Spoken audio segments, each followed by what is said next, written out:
E a gente começa exatamente falando de um grave problema social e de saúde pública, o problema das drogas. Não existe um número oficial a respeito, mas pelas notícias mostradas aqui no CTV, a gente percebe que é cada vez maior o número de jovens que perdem a vida porque se envolvem com o tráfico. Tanto para a polícia como para a justiça, isso já é claro.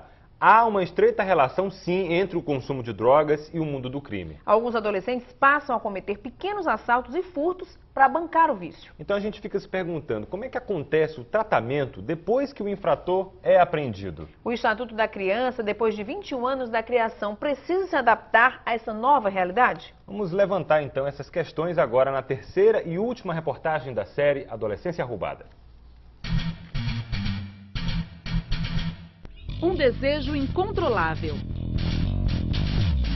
Vício, dependência.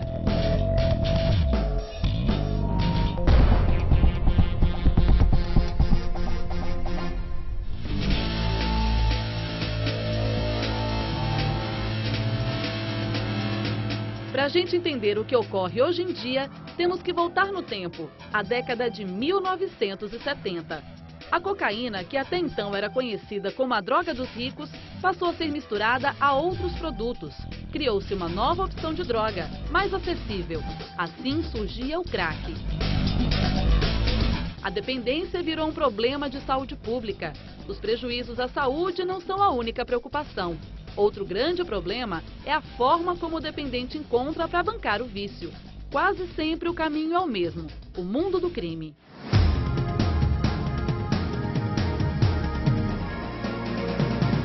Os jovens são alvos fáceis dos traficantes.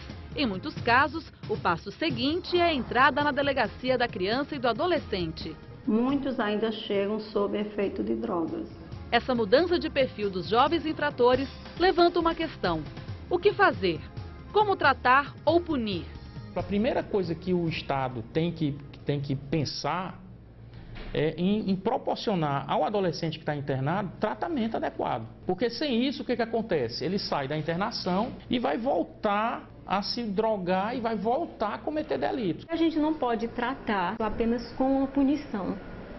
A gente deveria pensar uma estrutura que desse condição de tratamento, de atendimento para o adolescente, que tivesse a possibilidade de um atendimento preventivo, que a gente tivesse políticas públicas que possibilitassem que esse menino de 11, 12, 13 anos, 7 anos, como eles hoje já estão sendo transformados em aviões do tráfico, não chegassem lá.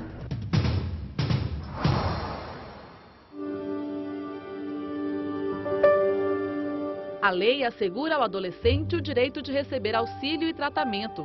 Em Fortaleza, existe uma parceria entre as Secretarias do Desenvolvimento Social e da Saúde para atender jovens dependentes.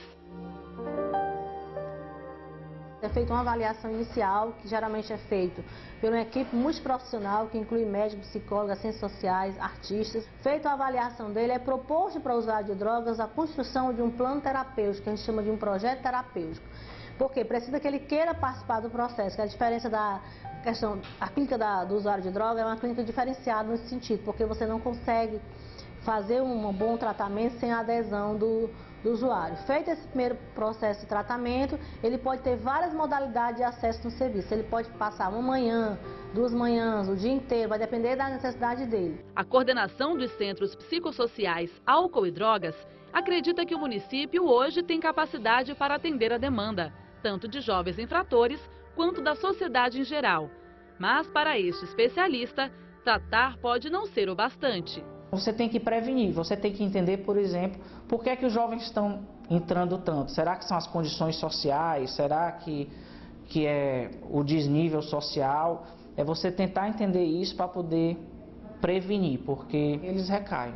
Na visão da presidente do Conselho Estadual do Direito da Criança e do Adolescente, ainda há muito o que avançar. Todo o atendimento tem se dado a essa questão da saúde mental, ela tem acontecido em nível de município, dentro dos CAPs, né? Que é incipiente para alguns casos e que não chega com a eficácia necessária. O Estatuto da Criança e do Adolescente surgiu há 21 anos baseado nas diretrizes da Constituição de 88. O objetivo? Assegurar os direitos dos menores de idade. Mas ao longo de tanto tempo, muita coisa mudou. E as crianças e adolescentes de hoje não são mais iguais às de 20 anos atrás. Isso leva a um questionamento. Como será então que o ECA se mantém atualizado nos dias de hoje? Esse, inclusive, tornou-se um dos pontos de discussão entre diversas entidades, principalmente depois da explosão do consumo do crack. Essas medidas que eram aplicadas há 20 anos são as mesmas que são aplicadas hoje. Como o perfil do adolescente mudou, algumas coisas que estão previstas no ECA ficaram automaticamente ultrapassadas. A primeira coisa que a gente teria que pensar antes de qualquer modificação na lei seria a gente pensar como ela tem sido aplicada no país. Como é que ela vem sendo aplicada no país. Se ela vem sendo aplicada de modo que está cumprindo de fato o que está determinado lá. Adaptar a lei a essa nova realidade é uma discussão que não tem prazo para acabar. O fato é que muitos ainda precisam conhecer os direitos e deveres dos adolescentes. Acho que é bom que cada adolescente, cada criança possa ter esse contato com esse estatuto que vem mostrando as suas leis, mostrando o que ele pode cobrar, o que é oferecido a ele. Está na lei. Para a criança crescer com saúde, é preciso garantir as condições adequadas. Uma missão do poder público e de todos os cidadãos. Se eu deixo nas mãos de Deus, né? Se que ele quiser. Quer mudar a minha vida. Estou tentando fazer a minha parte. O adolescente sabendo seus direitos e sabendo seus deveres, ele não vai fazer coisas erradas. Vai fazer uma pequena minoria, mas ele vai saber que ele vai ter que cumprir um dever. E o poder público vai entrar no seu lado da moeda do quê? Impedir isso e dizendo para o adolescente que ele é uma pessoa em desenvolvimento, que ele pode transformar.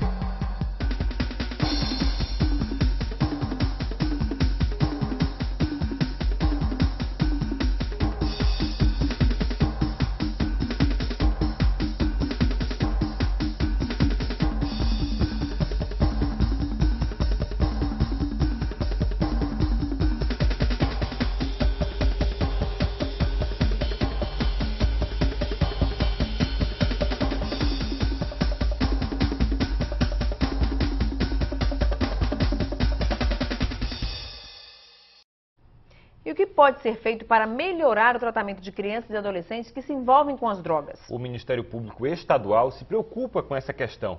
Vamos até lá então ao vivo com a repórter Luana Borba. Ô Luana, boa tarde. Como é que o Ministério Público avalia aí o tratamento que é oferecido hoje pela rede pública? Boa tarde, Dani, Luiz, boa tarde a todos que nos acompanham. Olha, inclusive, na última segunda-feira, aconteceu um encontro aqui no Ministério Público para discutir, entre outros assuntos, o tratamento que hoje é oferecido aos jovens que se envolvem com drogas. Um problema que a gente ainda não sabe ao certo qual é a razão, porque são muitas, é difícil definir uma só. Mas, infelizmente, o resultado é quase sempre o mesmo, a ida para o mundo do crime. Por isso, quem vai conversar com a gente hoje é a promotora de justiça, Antônia Lima Souza, que já está aqui com a gente. Boa tarde, promotora. Na opinião do Ministério Público, qual a avaliação que é feita hoje do tratamento que é oferecido a esses jovens? A gente pode dizer que ele é um tratamento eficaz ou falta alguma coisa ainda? Boa tarde a todos. O tratamento que hoje é destinado às nossas crianças e adolescentes, ele não é bastante satisfatório, eu diria assim. Nós precisamos de mais serviços de mais qualidade, mas o serviço existe. Isso, de uma certa forma, é um alento. E o Ministério Público, na sua função de garantidor dos direitos da criança e adolescente, ele se mantém vigilante para que isso aconteça de forma satisfatória e eficaz. O que a gente tem ouvido falar também em outros estados do Brasil é com relação à internação, ainda que o jovem que está envolvido com drogas não vá por livre e espontânea vontade, como aqui precisa acontecer. Há discussão para tentar trazer esse tipo de tratamento aqui para o Ceará? Nós já temos, essa é uma realidade. Agora, o que nós propusemos na segunda-feira é um olhar que a sociedade deve ter, que cada adolescente envolvido com álcool e droga, ele precisa de um tratamento de acordo com a sua necessidade. E nem sempre a gente pode generalizar de que o tratamento é a internação, voluntária ou não.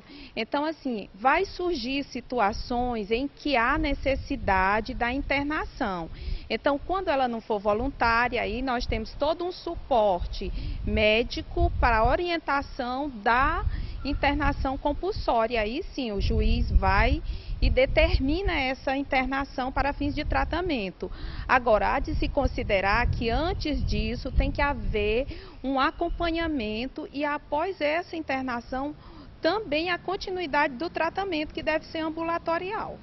Quando a gente discutiu a questão do ECA, foi muito falado sobre essa necessidade de ter uma equipe maior, até para que as leis possam de fato ser colocadas em prática. O Ministério Público enxerga dessa forma também, talvez para ter uma melhor eficácia dessas leis. É necessário rever a estrutura que existe para colocá-la em prática aqui no Estado? Eu acredito que nós temos política. O que nós devemos ter agora é um olhar e uma ação articulada.